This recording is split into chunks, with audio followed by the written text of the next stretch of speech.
Hello guys, welcome back to my YouTube channel yes Kim study away आप success. मैं हूं आपका educator CU Mishra. आपका स्वागत करते हैं आपके अपने YouTube channel yes Kim study पर। और यहां पे मेरे प्यारे बच्चों, आज हम लोग पढ़ने वाले हैं मानव जनन। मानव जनन यानी कि बोले तो ह्यूमन रिप्रोडक्शन। जी हाँ, ये आपका अध्याय 3 है, क्लास 12th बायोलॉजी का। और पूरा पूरा हम आपको NCERT पर ही आधारित वीडियोस लगातार प्रोवाइड कर रहे हैं।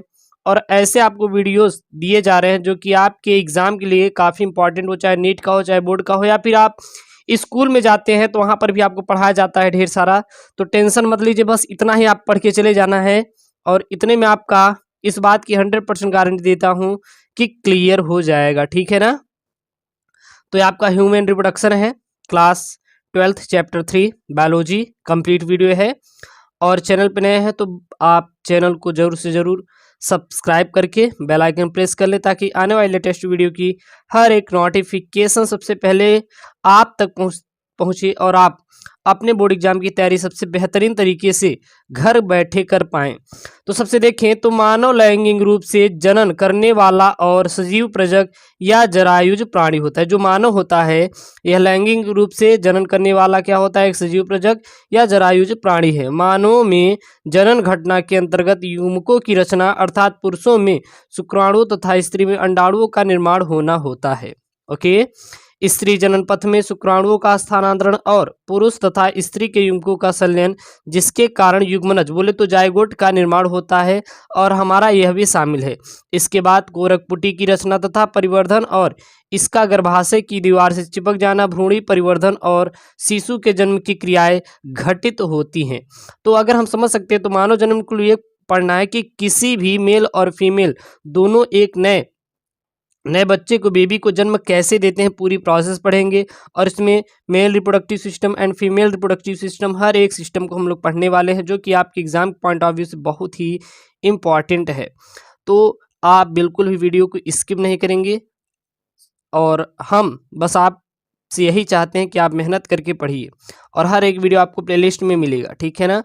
तो हम लोग जानते हैं पहले नर एवं मादा जनन तंत्र, या फिर इसे कहा जाता है नर एवं मादा जनन अंग का नाम भी दिया गया है, यानी बोले तो male and female reproductive system. तो मानव में नर तथा मादा जननांग अलग अलग प्राणी में पाए जाते हैं, अतः मनुष्य एक लिंगी होता है।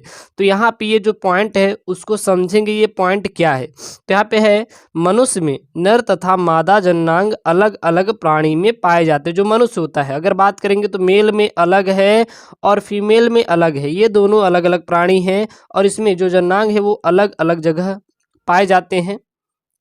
अतः बात करेंगे तो मनुष्य एक क्या होता है, एक लिंगी होता है।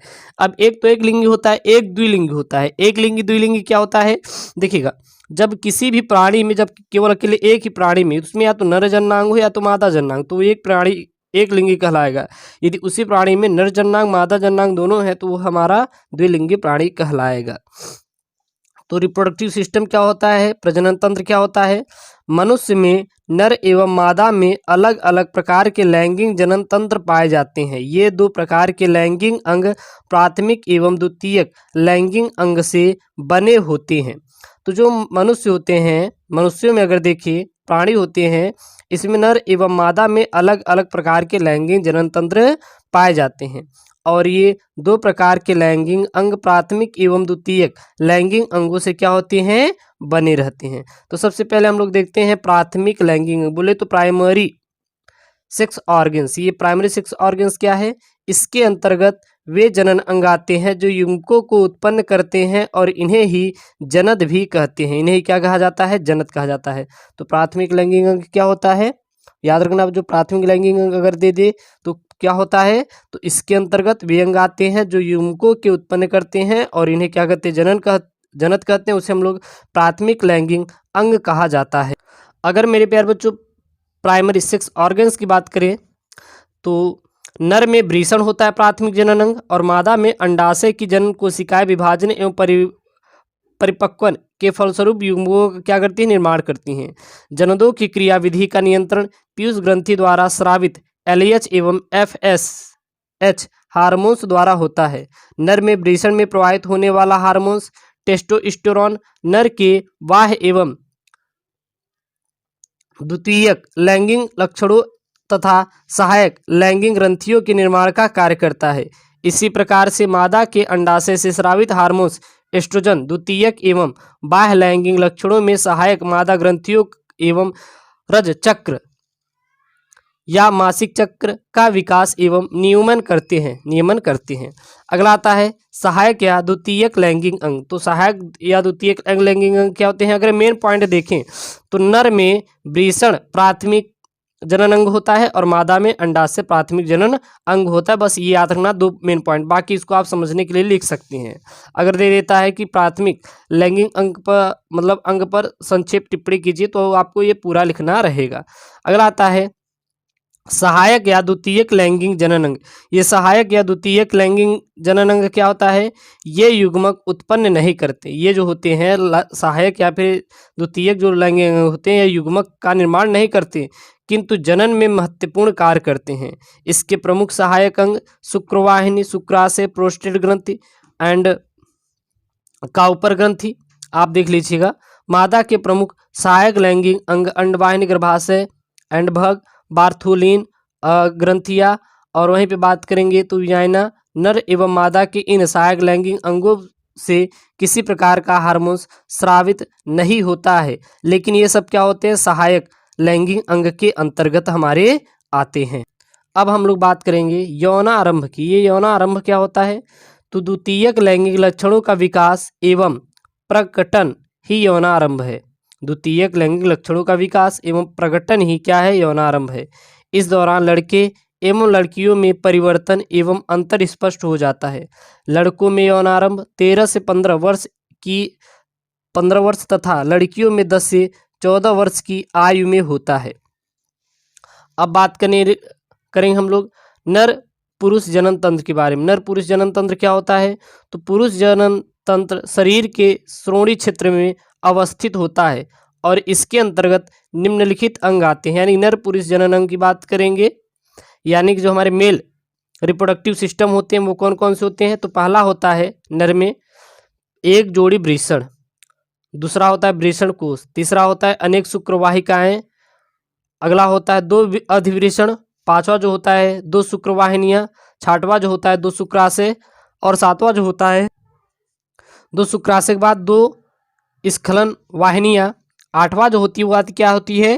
प्रोस्टेट ग्रंथि, और नौवां होता है जो मूत्र मार्ग, 10वां 2 काउपर की ग्रंथियां, और जो 11वां होता है वो क्या होता है? आपका शिश्वन होता है। ये सब क्या होते हैं? यह नर पुरुष जनन तंत्र के भाग होते हैं।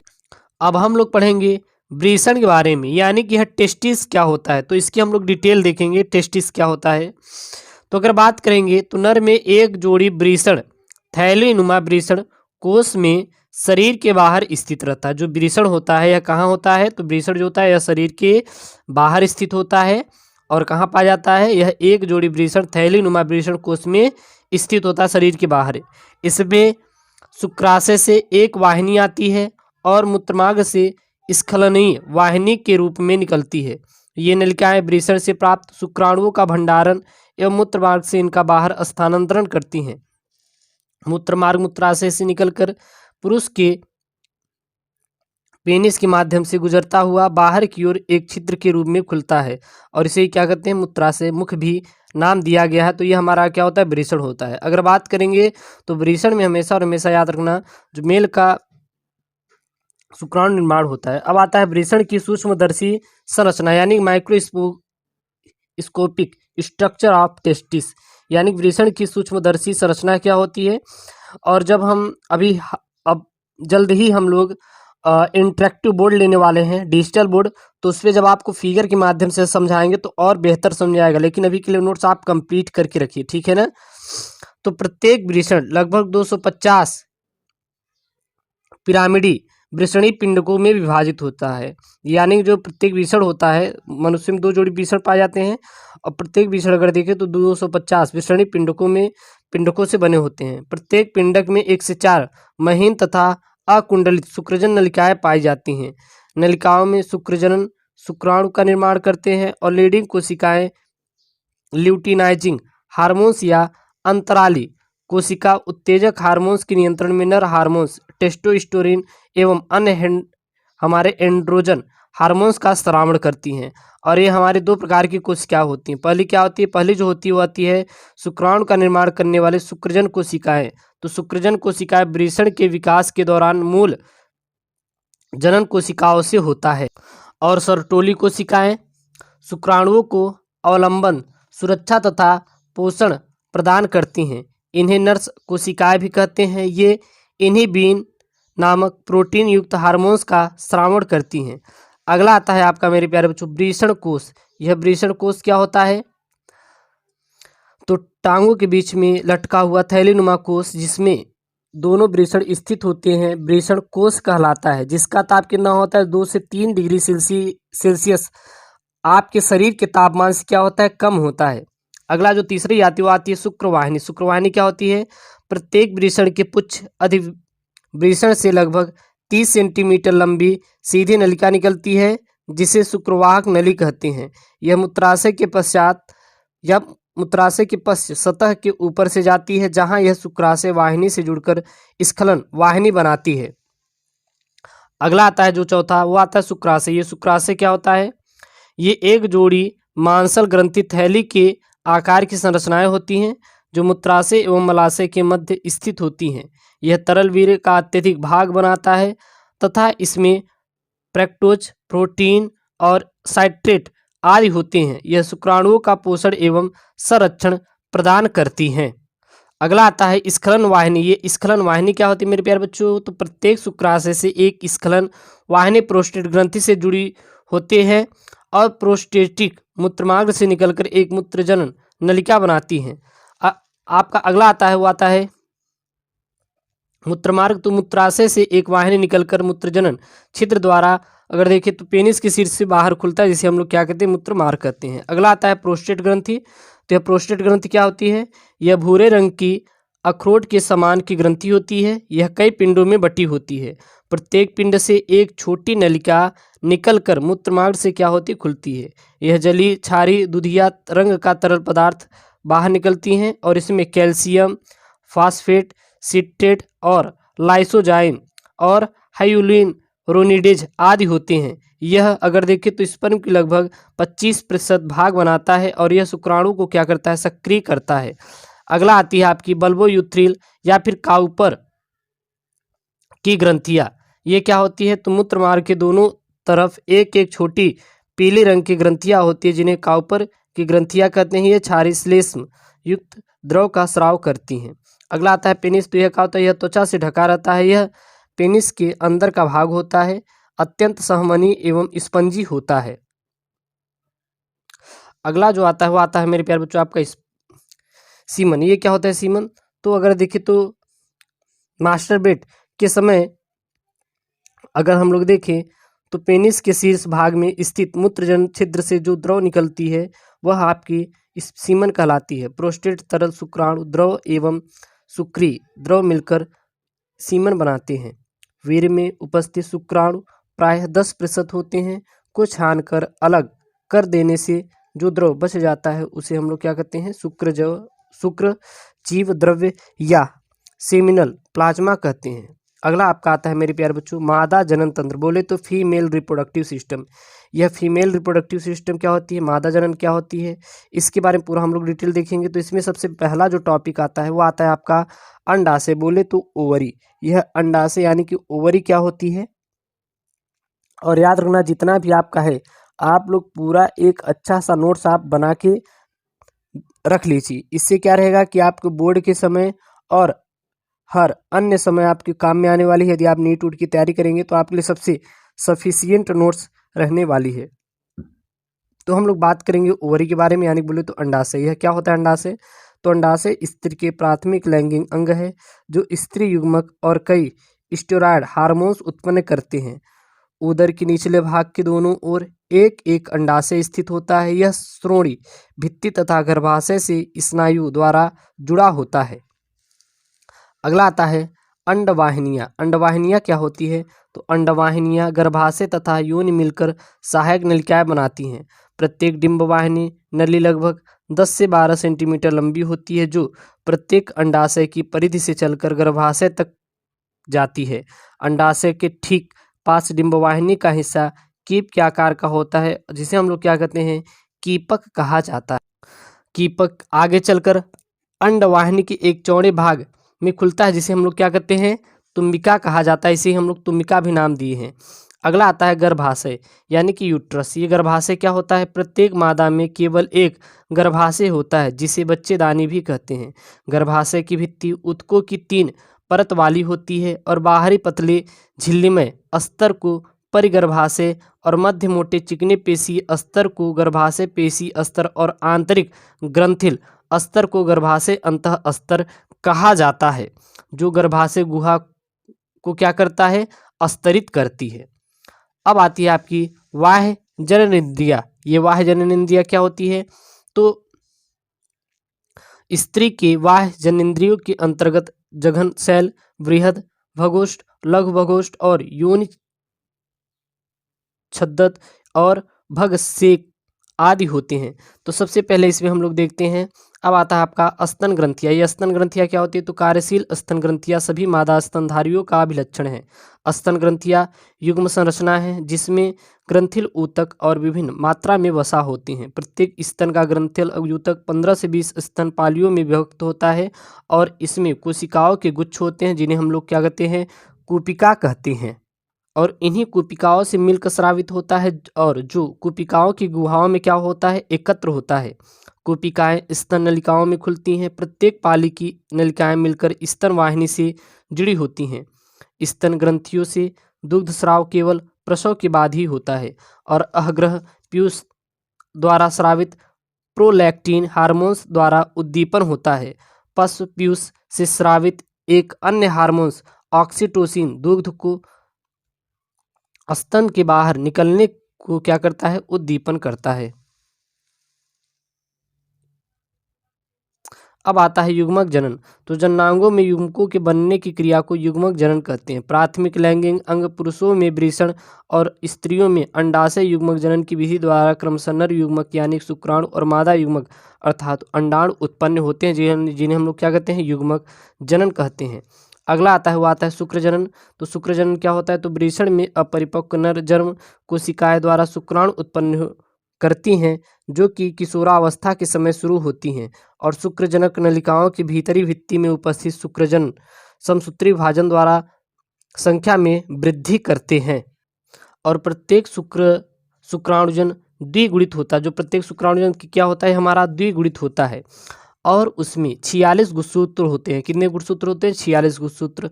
मेल में बात करें तो जो मेल में होता है वह आपका XY होता है और फीमेल में XX होता है। कुछ शुक्राणुओं में समय समय पर अर्धसूत्री विभाजन होता है, जिनको प्राथमिक शुक्राणु कोशिकाएं कहते हैं।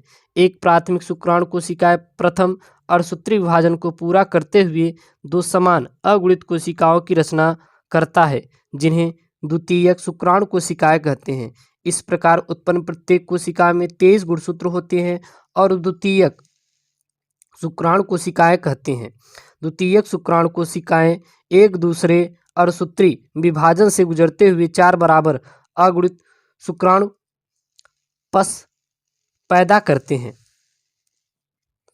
शुक्रजनन प्रक्रिया किशोरावस्था 13 से 14 वर्ष की आयु से होने लगती है, क्योंकि इस दौरान गोनेडोट्रोपिन रिलीजिंग हार्मोन्स के स्रावण में काफ़ी वृद्धि हो जाती है और गैनेडोट्रोपिन रिलीजिंग हार्मोन्स के स्तर में वृद्धि के कारण यह अग्र पीयूष ग्रंथि पर कार्य करता है तथा 2 गोनेडोट्रोपिन हार्मोन्स LH और FAS के स्रावण को उद्दीपन करता है। वहीं पे LH लीडिंग जो कोशिकाओं पर कार्य करता है और एंड्रोजन्स के संश्लेषण और स्रावण को उद्दीपन करता है और इसके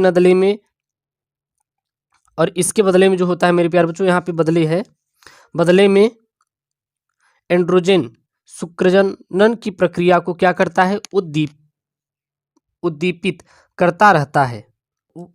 और वहीं पे आगे देखिए तो FSH सरटोली कोशिकाओं पर कार्य करता है और कुछ घटकों के स्रावण को उद्दीपित करता है, जो शुक्रजनन की प्रक्रिया में क्या करता है, सहायता करते हैं। अगला आता है मेरे प्यारे बच्चों शुक्रजनन। यह शुक्रजनन क्या होता है, तो शुक्रजनन में पहला आता है शुक्राणु। तो यह एक कसभिकी पुच्छ युक्त नर युग्मक होता है। इसके मुख्य भाग निम्नलिखित हैं। तो जो शुक्राणु होते हैं इसमें हमारे 3 भाग पाए जाते हैं। पहला क्या पाया जाता है? शीर्ष पाया जाता है। तो यह शुक्राणु का अग्र चौड़ा एवं चपटा भाग होता है। इसके ऊपरी भाग पर गालजिकाय से बनी एक टोपी होती है, जैसे कि संरचना होती है। जैसी संरचना होती है आप देखे होंगे, शुक्राणु का देख लेंगे तो मिल जाएगा। कहेंगे तो आपको इसको हम दिखा भी देंगे, और मैंने इस पर एक वीडियो बनाया, जाके उसको सर्च करके आप देख सकते हैं स्ट्रक्चर ऑफ स्पर्म के बारे में, तो आ जाएगा आपका। जिसे एक्रोसोम कहते हैं। एक्रोसोम निषेचन के समय शुक्राणु को मादा युग्मक में प्रवेश करने में सहायता करता है। शीर्ष भाग में एक बड़ा केंद्रक होता है। अगला आता है, दूसरा जो आता है वो आता है ग्रीवा, यानी बोले तो निक। यह शखरा सिर व मध्य भाग के बीच का होता है। इस भाग में 2 तारकाएं उपस्थित होते हैं। अगला आता है तीसरा मध्य भाग। मध्य भाग बोले मिडिल पीस, यानी कि यह ग्रीवा व पुच्छ के मध्य का बेलनाकार भाग है। इस भाग में 10 से 15 माइटोकॉन्ड्रिया सर्पिलाकार स्थित होती हैं, और यह शुक्राणु की गति के लिए क्या करता है? ऊर्जा प्रदान करने का कार्य करता है। जो चौथा आता है वो आता है पुच्छ। पुच्छ क्या होता है? यह शुक्राणु का सबसे लंबा पतला भाग होता है। अब ये हेड हो गया, ये मिडिल पीस हो गया, ये टेल हो गया, और ये हमारा एंड पीस हो गया। तो यह क्या होता है? शुक्राणु की संरचना आप बना सकते हैं। ठीक है। अगला आता है आपका अंड जनन। यह अंड जनन क्या होता है, इसके बारे में पूरा हम लोग डिटेल देखेंगे। तो ऐसा आपका कोई भी नहीं रहेगा जो कि पॉइंट छूटेगा। मैं पूरा डिटेल में लिख के इसलिए आपको दे रहा हूं, ताकि आप नीट एग्जाम, कोई भी एग्जाम है तो उसको आप अच्छे से क्रैक कर सके विदाउट एनी प्रॉब्लम। तो अंड जनन क्या होता है? यह परिपक्व मादा युग्मक के निर्माण की प्रक्रिया को अंड जनन कहते हैं। परिपक्व मादा युग्मक के निर्माण की प्रक्रिया को क्या कहते हैं? अंड जनन कहते हैं, जो कि पुरुष के शुक्र जनन से स्पष्ट रूप से भिन्न होता है। अंड जनन की शुरुआत भ्रूणी परिवर्धन चरण के दौरान होती है, जब कई मिलियन मात्र युग्मक कोशिकाएं, यानी कि अंड जननी प्रत्येक भ्रूणी अंडाशय के अंदर विनिर्मित होती हैं। जन्म के बाद अंड जननी का निर्माण और उसकी वृद्धि नहीं होती है। इन कोशिकाओं में विभाजन शुरू हो जाता है, और अर्धसूत्री विभाजन की पूर्वावस्था एक एक में प्रविष्ट होती है, और इस अवस्था में अगर देखें तो हम लोग सठी तौर पर अवरुद्ध रहती हैं। इन्हें प्राथमिक अंडक कहते हैं। इसके बाद प्राथमिक अंडक कणिकामय कोशिकाओं की और अधिक परतों से आवृत होती हैं। यौनारंभ के समय प्रत्येक अवस्था में केवल 60,000 से 80,000 प्राथमिक पुटक ही शेष बचते हैं। यह प्राथमिक पुटक कणिका में कोशिकाओं और अधिक परतों से क्या होते हैं? आवृत हो जाते हैं तथा एक नए स्तर से घिर जाते हैं, जिसे द्वितीयक पुटक कहते हैं। द्वितीयक पुटक जल्द ही तृतीय पुटक में परिवर्तित हो जाता है, और तृतीय पुटक के भीतर प्राथमिक अंडक के आकार में वृद्धि होती है, और इसका अर्धसूत्री विभाजन पूरा कर लिया जाता है। इसके फलस्वरूप एक लघु प्रथम पिंडक की रचना होती है। वहीं पे देखें तो तृतीयक पुटक आगे चलकर परिपक्व पुटक या ग्राफिक पुटक में परिवर्तित हो जाता है, और द्वितीयक अंडों के चारों ओर एक नई झिल्ली का निर्माण हो जाता है, जिसे पारदर्शी अंडावरण कहते हैं। और इस प्रक्रिया को क्या कहते हैं हम लोग? अंडोत्सर्ग कहा जाता है। कभी कभी दे देता है, चलिए बताइए अंडोत्सर्ग क्या होता है। तो आप सीधा लिख देंगे कि द्वितीयक अंडों के चारों ओर एक नई झिल्ली का निर्माण हो जाता है, जिसे पारदर्शी अंडावरण कहते हैं, और इसी प्रक्रिया को क्या कहते हैं? अंडोत्सर्ग कहा जाता है। द्वितीयक अंडक अंडोत्सर्ग में प्रवेश करता है तथा इस द्विसूत्री विभाजन होती है, तथा इसमें क्या होती है? इसका द्विसूत्री विभाजन होती है। इस प्रकार एक द्वितीयक अंडक से एक छोटा द्वितीयक अंडक से छोटा द्वितीयक द्विध्रुवी पिंडक एवं एक बड़ा अंड कोशिका क्या होता है? निर्माण होता है। अब आता है आपका अंड, यानी कि बोले तो ओएम क्या होता है, यानी कि अंड क्या होता है? तो मानव का अंड गोल अकवचीय, यानी कि इसमें कोई भी कवच नहीं होती, अपीतकी एवं अचल मादा युग्मक है। इसके कोशिका द्रव्य के उपप्लाज्म कहते हैं, और कोशिका द्रव्य में एक बड़ा केंद्रक एवं अन्य कोशिकांग होते हैं। अंड 2 आवरणों एवं अकोशिकी जोना पेलुसिडा एवं बहुकोशिकी कोरोना रेडिएटा से घिरा होता है।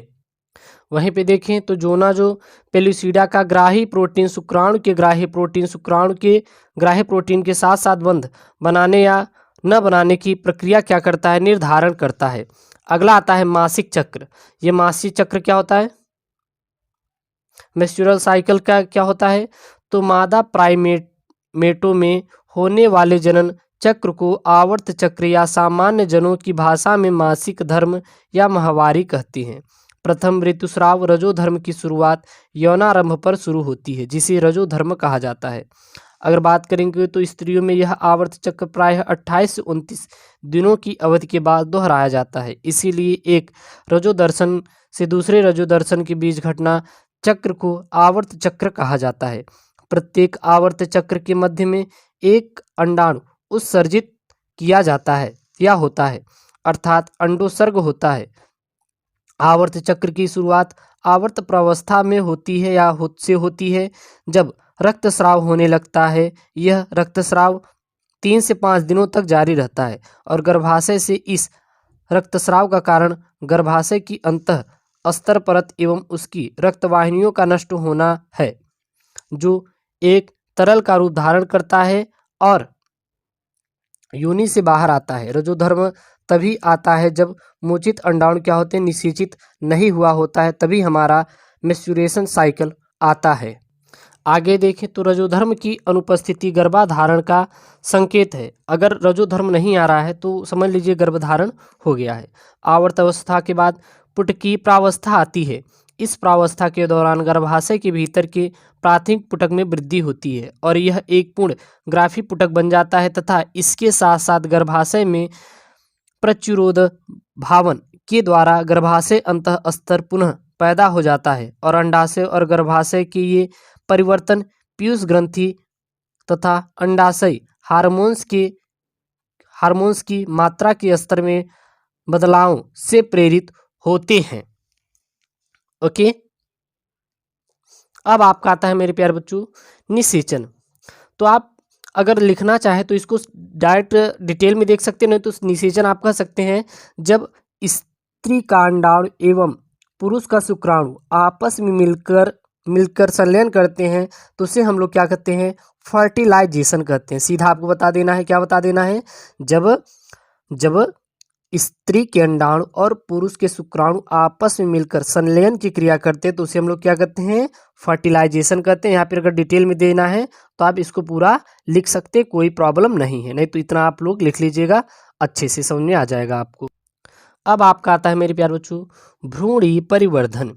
ये भ्रूणी परिवर्धन क्या होता है, तो निषेचित अंडा 5 से 7 दिनों तक गर्भाशय की गुहा में पहुंच जाता है। इस दौरान गर्भाशय की एंड्रोमेट्रियम गर्भाशय दुग्ध स्रावित करती है जो युग्मनज को पोषण प्रदान करता है। गर्भाशय में निषेचित अंडे के प्रत्यारोपण के पश्चात अनेक समसूत्री विभाजन होते हैं और समसूत्री विभाजन की शुरुआत तब होती है जब युग्मनज अंडवाहिनी के संकीर्ण पथ से गर्भाशय की ओर बढ़ता है, तभी यह हमारी होती है। तब यह 2, 4, 8, 16 संतत कोशिकाओं जिनके कोरक खंड कहते हैं की रचना करता है और 8 से 16 कोरक खंडों वाले भ्रूण को तूतक कहते हैं। यह तूतक लगातार विभाजित होता रहता है और जैसे जैसे गर्भाशय की ओर बढ़ता है यह कोरक पुटी के रूप में परिवर्तित हो जाता है। कोशिकाओं के भीतरी समूह जो ट्रेटोस्टोसिस्ट में ब्लास्टोमियर बाहरी परत में व्यवस्थित होते हैं जिसे हम लोग पोषकोरक कहते हैं। कोशिकाओं के भीतरी समूह जो ट्रोफोब्लास्ट से जुड़े रहते हैं इसे नए स्तर की कोशिका समूह भी कहते हैं। संलग्न होने के बाद गर्भाशयी कोशिकाएं तेजी से विभक्त होती हैं और ब्लास्टोसिस्ट को आवृत कर लेती हैं और इसके परिणाम स्वरूप ब्लास्टोसिस्ट गर्भाशय अंतःस्तर में अंतः स्थापित हो जाते हैं और इसे ही हम लोग क्या कहते हैं मेरे प्यारे बच्चों, भ्रूणी परिवर्धन भी कहते हैं और बाद में सगर्भता का रूप धारण कर लेती है। ओके, अब आपका आता है मनुष्यों में युग्मनज में विदलन। मनुष्यों के युग्मनज में विदलन ये आपका बहुत इंपॉर्टेंट टॉपिक है जो कि आपके यूपी बोर्ड एग्जाम या MP board exam, Bihar board exam में लिखने के लिए संक्षिप्त टिप्पणी दे दिया जाता है, तो उस पर आपको अच्छे से के आना है। तो युग्मनज में विदलन देखें तो आपके दो प्रकार से होता है। पहला होता है विदलन या विखंडन अथवा मुरूला का निर्माण। तो निषेचन के बाद युग्मनज में तेजी से समसूत्री विभाजन होता है, अतः यह अनेक कोशिकाओं के समूह में विभाजित होता है। इसके आकार में कोई परिवर्तन नहीं आता है। वह इस क्रिया को विदलन कहते हैं। इसी क्रिया को क्या कहते हैं? विदलन कहते हैं। और इन कोशिकाओं की संख्या बढ़ती है। विदलन के द्वारा बनी कोशिकाएं ब्लास्टोमियर्स कहलाती हैं और युग्मनज प्रथम विदलन प्रायः निषेचन के 30 घंटे बाद होता है तथा दूसरा निषेचन 44 घंटे बाद होता है। यह प्रथम विदलन के समकोण पर होता है और तृतीय निषेचन प्रायः निषेचन के 3 दिन बाद होता है। इसमें एक भ्रूण का निर्माण होता है जो 32 कोशिकाओं का होता है और इसे ही हम लोग क्या कहते हैं? मुरूला कहते हैं। मुरूला निषेचन के 72 घंटे में गर्भाशय में पहुंच जाता है और यह चारों ओर से जोना पेलुसिडा द्वारा घिरी रहती है। अब अगला आता है आपका ब्लास्टूला का निर्माण। तो ब्लास्टूला का निर्माण क्या होता है? इसके अंतर्गत ब्लास्टोमियर्स की पुनर्व्यवस्था होती है। कोशिकाओं की बाह्य सतह चपटी होकर ट्रोफोब्लास्ट अथवा ट्रोफोएक्टोडर्स बनाती है जो गर्भाशय से स्रावित पोषक पदार्थों को क्या करती है? को एब्जॉर्ब करती है। अब आपका आता है अंतःरोपण अथवा प्रत्यारोपण। ये अंतःरोपण अथवा प्रत्यारोपण क्या होता है?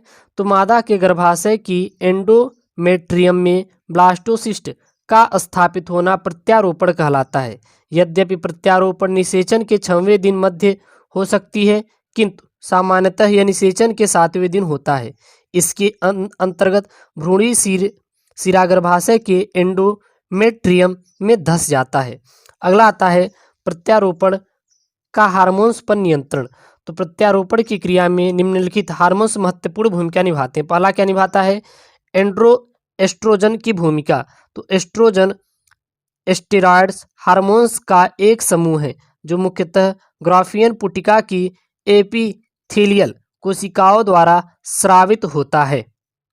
इनका श्रावण एंड्रिलन, कास्टिकस व अपरा द्वारा भी होता है। पीयूष ग्रंथि की अग्रपाली FAS द्वारा एस्ट्रोजन के श्रावण का उद्दीपन होता है। यह हार्मोन्स गर्भाशय की एंडोमेट्रियम एपिथेलियम का आकार बढ़ा देती हैं और एस्ट्रोजन द्वारा उद्दीपन प्रायः सगर्भता के 4थे दिन ही होता है। अगला आता है जो हार्मोन्स आता है प्रोजेस्टेरॉन। ये प्रोजेस्टेरॉन क्या होता है? यह भी एक स्टेरॉयड हार्मोन्स है जो पीले रंग की अंतःस्रावी ग्रंथि कॉर्पस ल्यूटियम द्वारा स्रावित होता है। ये ग्रंथि सगर्भता के दौरान ग्राफियन पुटिका से बनती हैं। प्रोजेस्टेरॉन की थोड़ी मात्रा में श्रावण का उद्दीपन पीयूष ग्रंथि के अग्रपालिकी यलियस द्वारा होता है। प्रोजेस्टेरॉन गर्भाशय की एंडोमेट्रियम के क्रम की उन कोशिकाओं पर क्रियान्वित होती हैं जो पूर्व में एस्ट्रोजन द्वारा उद्दीपित होती हैं।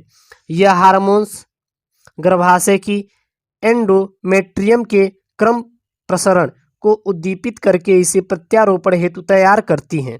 यह अपरा निर्माण प्रत्यारोपण तथा गर्भाशय में भ्रूण के सामान्य विकास में क्या होती हैं? में भी सहायक होती है। अगला आता है आपका गैस्टूला भवन। ये गैस्टूला भवन क्या होता है? ब्लास्टोसिस्ट का 3 प्राथमिक जनन स्तरों युक्त संरचना गैस्टूला कहलाती है। यह प्रक्रिया प्रत्यारोपण के तुरंत पश्चात प्रारंभ हो जाती है। ब्लास्टूला 3 जनन स्तरों युक्त जटिल गैस्टूला में परिवर्तित हो जाती है। ये जनन स्तर एक्टोडर्म, मीसोडर्म तथा एंडोडर्म कहलाते हैं। ये तीनों स्तर भविष्य में भ्रूण के विभिन्न अंग व तंत्र का क्या करते हैं? विकास करते हैं। अगला आता है बाह्य भ्रूण कलाएं अथवा गर्भझिल्लियां। तो बाह्य भ्रूण कलाएं सिर्फ एमनिओट्स जैसी स्तनी सरीसृप व पक्षियों में भ्रूण के बाहर ट्रोफोब्लास्ट से निर्मित होती हैं। ये विशेष कार्य करती हैं तथा 4 प्रकार की होती हैं। पहली क्या आती हो? Yolk sac. तो यॉक सैक क्या होती हैं? यह भ्रूण के नीचे विकसित होती हैं तथा तरल युक्त किंतु पीतक रहित होती हैं। इनकी या इसकी भित्ति ट्रोफोब्लास्ट तथा एंडोब्लास्ट युक्त होती है जो बाद में एंडोडर्म तथा मीसोडर्म में बदल जाती हैं। अतः यह द्वितीयक मोक सैक कहलाती हैं।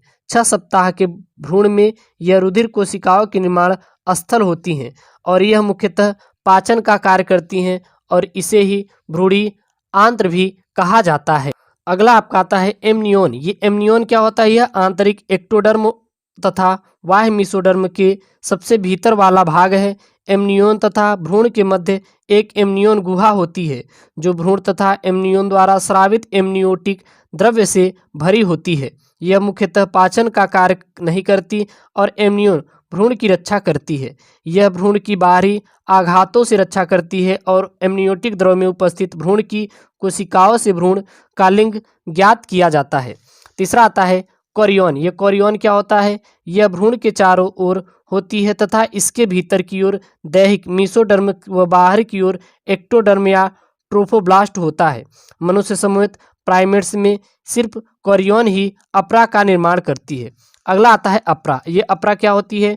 तो माता तथा भ्रूण के रक्त के मध्य विभिन्न पदार्थों के विनिमय हेतु भ्रूण की भ्रूणी झिल्लियां मुख्यतः जरायु एवं अप्रापोषिक गर्भाशय दीवार के निकट स्थित होती हैं और भ्रूण की भ्रूणी झिल्लियों एवं स्त्री की गर्भाशय श्लेष्मा से बनी होती है, जिसे हम लोग क्या कहते हैं? अपरा कहते हैं। आपका अगला जो आता है वो आता है अंग जनन। तो 3 जनन स्तरों से विशेष अंग तंत्रों का निर्माण अंग जनन कहलाता है। यह भ्रूणी विकास का महत्वपूर्ण चरण है तथा इस दौरान विभेदन व संरचना विकास दोनों होते हैं। सगर्भता के अलग अलग काल में भ्रूण के अलग अलग अंग बनता है और इसे क्या कहते हैं? हम लोग अंग जनन कहते हैं। अगला जो आता है वो आता है आपका सगर्भता एवं प्लासेंटा निर्माण। ये सगर्भता एवं प्लासेंटा निर्माण क्या होता है? प्लासेंटा निर्माण तो अंतःरोपण के बाद तुरंत अंतर कोशिका समूह बाह्य त्वचा नामक एक बाहरी स्तर और अंतः त्वचा नामक एक भीतरी स्तर में विभेदित हो जाता है। इस बाह्य त्वचा और अंतर त्वचा के बीच जल्द ही मध्य जन स्तर प्रकट होता है। सगर्भता के दूसरे माह में अंत तक भ्रूण के पाद और अंगुलियां विकसित होती हैं और 12वें सप्ताह के अंत तक लगभग सभी प्रमुख अंग तंत्रों की रचना हो जाती है। उदाहरण के लिए पद एवं बाह्य जनन अंग अच्छी तरह विकसित होते हैं और गर्भावस्था में 5वें सप्ताह के अंत तक बालों का आना सामान्य देखा जा सकता है और 24वें सप्ताह के अंत पूरे शरीर के बाल आना प्रारंभ हो जाते हैं। आँखों की पलकें अलग अलग हो जाती हैं और बरौनिये बन जाती हैं और गर्भावस्था के 9वें माह के अंत तक गर्भ पूर्ण रूप से विकसित हो जाता है और प्रसव के लिए क्या हो जाता है? तैयार हो जाता है। इसी को हम लोग क्या कहते हैं? सगर्भता कहा जाता है, जो भी ये प्रोसेस होती है। और ये बोर्ड में कभी कभी दे देता है कि सगर्भता एवं प्लासेंटा निर्माण पर आप लोग संक्षिप्त टिप्पणी दीजिए। तो आपको कोई भी पॉइंट छोड़ना नहीं है, पूरा पूरा आपको अच्छे से करके आना है। अगला और लास्ट पॉइंट आता है ह्यूमन रिप्रोडक्शन के लास्ट चैप्टर से क्या आता है? प्रसव एवं दूध श्रावण। तो मानव में सगर्भता की औसत अवधि लगभग 9.5 माह यानी 9.5 माह तक होती है और इसी बीच में बच्चे का जन्म होता है और इसी क्रिया को क्या कहते हैं? प्रसव कहा जाता है। और स्त्री की स्तन ग्रंथियों में सगर्भता के दौरान कई प्रकार के बदलाव होते हैं और सगर्भता के अंत तक इसे दूध उत्पन्न होने लगता है, उसे कहते हैं प्रसव एवं दुग्ध श्रावण। तो यहाँ पे मेरे प्यारे बच्चों आपका मानव में जन्म पूरा चैप्टर मैंने क्लियर करवा दिया। हर एक आपको चैप्टर का वीडियो प्लेलिस्ट मिल जाएगा, जाके वहाँ से वॉच कर सकते हैं और एक प्यारा सा नोट्स आप कंप्लीट कर सकते हैं। ऐसी वीडियो चाहिए तो चैनल को जरूर से जरूर सब्सक्राइब करें। ओके दोस्तों, थैंक यू, जय हिंद।